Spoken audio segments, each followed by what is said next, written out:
Morning students.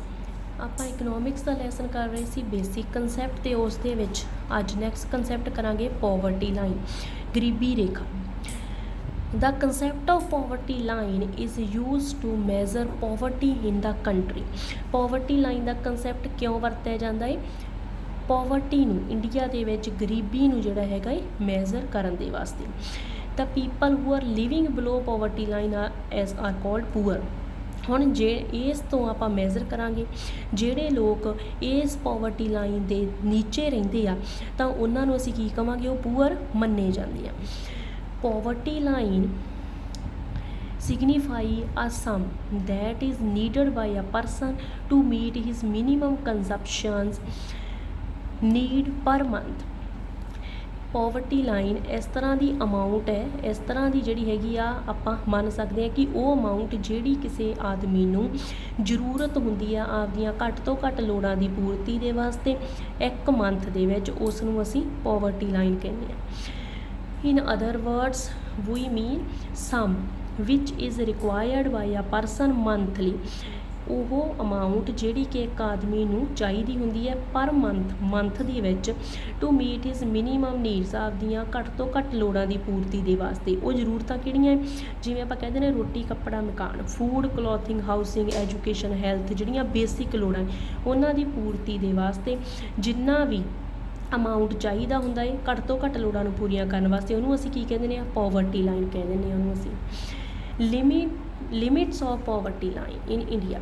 ਹੁਣ poverty line ਦੀ limits ਬਾਰੇ ਗੱਲ ਕਰਦੇ ਹਾਂ ਤਾਂ in their book poverty in India VM Dandekar and Nilakantha Rath ਨੇ ਕੀ ਕਿਹਾ ਸੀ?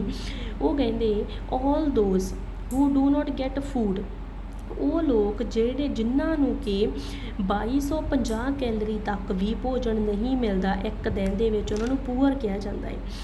ਮਤਲਬ ਕਿ ਇੱਥੋਂ ਕੀ ਮਤਲਬ ਹੈ ਕਿ ਅਮਾਊਂਟ ਹੈ ਜਿਹੜੀ 2250 ਕੈਲਰੀ ਤੱਕ ਭੋਜਨ ਆਪਾਂ ਨੂੰ ਇੱਕ ਦਿਨ ਦੇ ਵਿੱਚ ਕਰਨਾ ਜ਼ਰੂਰੀ ਹੁੰਦਾ ਹੈ। ਤਾਂ ਜਿਨ੍ਹਾਂ ਲੋਕਾਂ ਨੂੰ 2250 ਕੈਲਰੀ ਦਾ ਭੋਜਨ ਨਹੀਂ ਮਿਲਦਾ ਇੱਕ ਦਿਨ ਦੇ ਵਿੱਚ, ਉਹਨਾਂ ਨੂੰ ਅਸੀਂ ਪੂਅਰ ਕਵਾਂਗੇ। 1960 ਤੇ 61 1960 to 1961 ਦੀ ਗੱਲ ਕੀਤੀ ਸੀ ਉਹਨਾਂ ਨੇ। ਉਸ ਟਾਈਮ 'ਤੇ ਉਹਨਾਂ ਨੇ ਇਹ ਗੱਲ ਕਹੀ ਸੀ ਕਿ ਜਿਨ੍ਹਾਂ ਨੂੰ ਇੰਨਾ ਭੋਜਨ ਨਹੀਂ ਮਿਲਦਾ ਅਤੇ ਇੰਨਾ ਭੋਜਨ ਹੈ ਜਿਹੜਾ ਹੁਣ 2250 ਕੈਲਰੀ ਤੱਕ ਭੋਜਨ ਲੈਣ ਦੇ ਵਾਸਤੇ ਉਹਨਾਂ ਦੀ ਇਨਕਮ ਉਹਨਾਂ ਲੋਕਾਂ ਦੀ ਕਿੰਨੀ ਹੋਣੀ ਚਾਹੀਦੀ ਆ? ਉਹ ਕਹਿੰਦੇ ਸੀ ਕਿ ਜੋ ਰੂਰਲ ਏਰੀਆ ਦੇ ਵਿੱਚ 15 ਰੁਪਏ ਇਨਕਮ ਅਤੇ ਅਰਬਨ ਏਰੀਆ ਦੇ ਵਿੱਚ 22 ਰੁਪਏ ਇਨਕਮ ਹੋਣੀ ਚਾਹੀਦੀ ਹੈ ਲੋਕਾਂ ਦੀ। ਤਾਂ ਹੀ ਕਰਕੇ ਜਿਹੜਾ ਹੈਗਾ ਮੰਥਲੀ ਇਨਕਮ ਇੰਨੀ ਹੋਣੀ ਚਾਹੀਦੀ ਸੀ। 1960-61 ਦੇ ਵਿੱਚ ਜਿਨ੍ਹਾਂ ਦੀ ਇਨਕਮ ਇੰਨੀ ਸੀ ਉਹ ਲੋਕ ਪੋਵਰਟੀ ਲਾਈਨ ਤੋਂ ਅਬਵ ਸੀ, ਉੱਪਰ ਸੀ, ਕਿਉਂਕਿ ਉਹ 2250 ਕੈਲਰੀ ਤੱਕ ਦਾ ਭੋਜਨ ਲੈ ਸਕਦੇ ਸੀ। The Planning Commission has defined the poverty line on the basis of recommended nutritional intake। ਹੁਣ ਪਲੈਨਿੰਗ ਕਮਿਸ਼ਨ ਨੇ ਕਿਵੇਂ ਡਿਫਾਈਨ ਕੀਤਾ ਇਸ ਨੂੰ, ਪੋਵਰਟੀ ਲਾਈਨ ਨੂੰ? ਉਹਨਾਂ ਨੇ ਜਿਹੜਾ ਹੈਗਾ ਨਿਊਟ੍ਰੀਸ਼ਨ ਦੇ ਬੇਸ 'ਤੇ ਹੀ ਡਿਫਾਈਨ ਕੀਤਾ ਹੈ। ਮੰਨ ਲਓ ਕਹਿੰਦੇ ਕਿ ਇੱਕ ਆਦਮੀ ਨੂੰ ਰੂਰਲ ਏਰੀਏ ਦੇ ਵਿੱਚ 2400 ਕੈਲਰੀ ਤੱਕ ਭੋਜਨ ਚਾਹੀਦਾ ਹੈ ਇੱਕ ਦਿਨ ਦੇ ਵਿੱਚ, ਅਤੇ ਅਰਬਨ ਏਰੀਏ ਦੇ ਵਿੱਚ 2100 ਕੈਲਰੀ ਤੱਕ ਭੋਜਨ ਚਾਹੀਦਾ ਇੱਕ ਬੰਦੇ ਨੂੰ ਇੱਕ ਦਿਨ ਦੇ ਵਿੱਚ, ਕਿਉਂਕਿ ਪਿੰਡਾਂ ਦੇ ਵਿੱਚ ਕੰਮ ਜ਼ਿਆਦਾ ਹਾਰਡ ਹੁੰਦਾ ਹੈ ਤਾਂ ਜ਼ਿਆਦਾ ਕੈਲਰੀ, ਸ਼ਹਿਰਾਂ ਦੇ ਵਿੱਚ ਲੋਕ ਬੈਠਣ ਦਾ ਕੰਮ ਜ਼ਿਆਦਾ ਕਰਦੇ ਆ ਤਾਂ ਉਹਨਾਂ ਨੂੰ ਘੱਟ ਕੈਲਰੀ ਦਾ ਭੋਜਨ ਕਿਹਾ। ਠੀਕ ਹੈ, 2400 ਕੈਲਰੀ ਪਿੰਡਾਂ ਦੇ ਵਿੱਚ ਅਤੇ ਸ਼ਹਿਰਾਂ ਦੇ ਵਿੱਚ 2100 ਕੈਲਰੀ ਤੱਕ ਭੋਜਨ ਚਾਹੀਦਾ ਹੈ। ਤਾਂ ਉਹ 2400 ਅਤੇ 2100 ਕੈਲਰੀ ਭੋਜਨ ਨੂੰ ਪ੍ਰਾਪਤ ਕਰਨ ਵਾਸਤੇ ਮੰਥਲੀ ਇਨਕਮ ਕਿੰਨੀ ਹੋਣੀ ਚਾਹੀਦੀ ਹੈ? ਹੁਣ ਤਾਂ ਪਲੈਨਿੰਗ ਕਮਿਸ਼ਨ ਨੇ ਇਹ ਵੀ ਗੱਲ ਜਿਹੜੀ ਹੈਗੀ ਆ ਕਲੀਅਰ ਕੀਤੀ ਕਿ ਜੋ ਵੀ 2100 ਕੈਲਰੀ ਭੋਜਨ ਹੈ ਸ਼ਹਿਰ ਦੇ ਵਿੱਚ ਜਿਹੜਾ ਹੈਗਾ ਉਹਨਾਂ ਨੂੰ ਲੈਣ ਦੇ ਵਾਸਤੇ, ਸ਼ਹਿਰ ਦੀ ਇਨਕਮ ਪਰ ਮੰਥ ਉਹਨਾਂ ਦੀ 972 ਰੁਪਏ ਹੋਣੀ ਚਾਹੀਦੀ ਹੈ, ਅਤੇ ਪਿੰਡਾਂ ਦੇ ਵਿੱਚ 2400 ਕੈਲਰੀ ਭੋਜਨ ਲੈਣ ਦੇ ਵਾਸਤੇ ਮੰਥਲੀ ਇਨਕਮ 1400 ਹੋਣੀ ਚਾਹੀਦੀ ਹੈ। ਮਤਲਬ ਕਿ ਜਿਨ੍ਹਾਂ ਦੀ ਇਨਕਮ ਮੰਥਲੀ 1400 ਹੈ ਉਹਨਾਂ ਨੂੰ ਸਫੀਸ਼ੀਐਂਟ ਕੈਲਰੀ ਦਾ ਭੋਜਨ ਮਿਲ ਰਿਹਾ ਹੈ, ਉਹ ਗਰੀਬੀ ਰੇਖਾ ਤੋਂ ਉੱਪਰ ਹੈ। ਸ਼ਹਿਰਾਂ ਦੇ ਵਿੱਚ ਜਿਨ੍ਹਾਂ ਦੀ ਇਨਕਮ 972 ਰੁਪਏ ਹੈਗੀ ਹੈ ਮੰਥਲੀ, ਤਾਂ ਉਹਨਾਂ ਨੂੰ ਵੀ ਉਹਨਾਂ ਦੀ ਜਿੰਨੀ ਉਹਨਾਂ ਨੂੰ ਕੈਲਰੀ ਚਾਹੀਦੀ ਹੈ ਭੋਜਨ ਦੀ ਉਨੀ ਮਿਲ ਰਹੀ ਹੈ, ਉਹ ਵੀ ਗਰੀਬੀ ਰੇਖਾ ਤੋਂ ਉੱਪਰ ਮੰਨੇ ਗਏ ਆ। ਪਰ ਇਹ ਅੰਕੜਾ ਕਦੋਂ ਕੱਢਿਆ ਗਿਆ ਸੀ? 2013-14 ਦੇ ਵਿੱਚ, 2013-14 ਦੇ ਵਿੱਚ।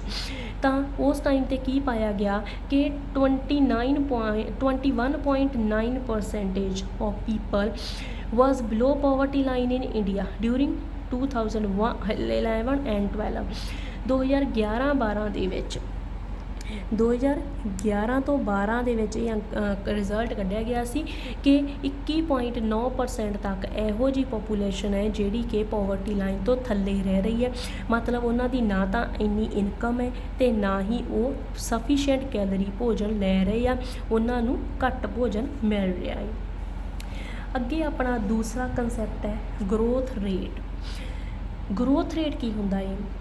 Growth rate is that percentage rate from which it is known that in the comparison to 1 year how much percentage change has taken place in national income or per capita income।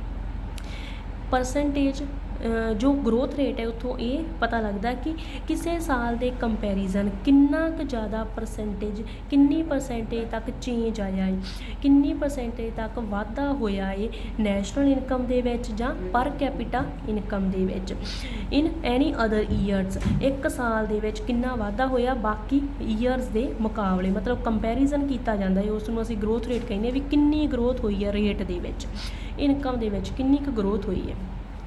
ਤਾਂ growth rate is calculated by using following formula. Change in per capita income, original per capita income ਕਿੰਨੀ ਸੀ, ਫਿਰ change in per capita income ਹੋ ਗਿਆ multiply 100। Calculation of growth rate may be clear with the help of example.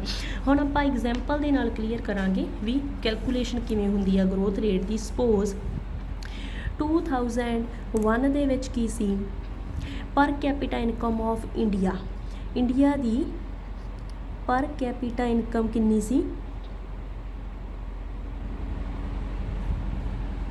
10,000 ਮੰਨ ਲਓ 10,000 ਸੀ। And it ਇਨਕਰੀਜ਼ਡ to, increase ਕਿੰਨੀ ਹੋ ਗਈ, increased to 12,000 in the year 2002। 2001 ਦੇ ਵਿੱਚ ਕਿੰਨੀ ਸੀ, 10,000 ਸੀ। 2002 ਦੇ ਵਿੱਚ ਕਿੰਨੀ ਵੱਧ ਗਈ, 12,000 ਹੋ ਗਈ। ਠੀਕ ਹੈ, ਤਾਂ clearly the change in per capita income is, change ਕਿੰਨਾ ਆਇਆ ਹੁਣ ਆਪਾਂ ਨੂੰ ਪਤਾ ਹੈ, ਜਿਹੜਾ ਹੈਗਾ ਹੈ ਮਾਈਨਸ ਆਪਾਂ ਕਰ ਦਾਂਗੇ ਇਹਨੂੰ 10,000 ਚੋਂ, ਤਾਂ ਕਿੰਨਾ ਨਿਕਲ ਗਿਆ ਪਿੱਛੇ 2000। ਸੋ ਪਰ ਕੈਪੀਟਾ ਇਨਕਮ ਦੇ ਵਿੱਚ ਜੋ ਵਾਧਾ ਹੋਇਆ ਹੈ ਉਹ ਕਿੰਨਾ ਹੈ 2000 ਦਾ। ਠੀਕ ਹੈ, ਤਾਂ ਆਪਾਂ ਦੇਖ ਸਕਦੇ ਕਿ ਇਨੀਸ਼ੀਅਲ ਪਰ ਕੈਪੀਟਾ ਇਨਕਮ ਜਿਹੜੀ ਸੀਗੀ ਉਹ ਸੀਗੀ 10,000, ਉਸ ਤੋਂ ਬਾਅਦ ਵਾਧਾ ਕਿੰਨਾ ਹੋਇਆ ਹੈ 12,000। ਤਾਂ ਜੇ ਆਪਾਂ ਇਸ ਨੂੰ ਜਿਹੜਾ ਹੈਗਾ ਹੈ ਕੈਲਕੂਲੇਟ ਕਰਨਾ ਹੋਵੇ ਤਾਂ ਉਹ ਆਪਾਂ ਕਿਵੇਂ ਕਰਾਂਗੇ, 2000 ਮਲਟੀਪਲਾਈ 100 ਤਾਂ ਇਕੁਅਲ ਟੂ 20%।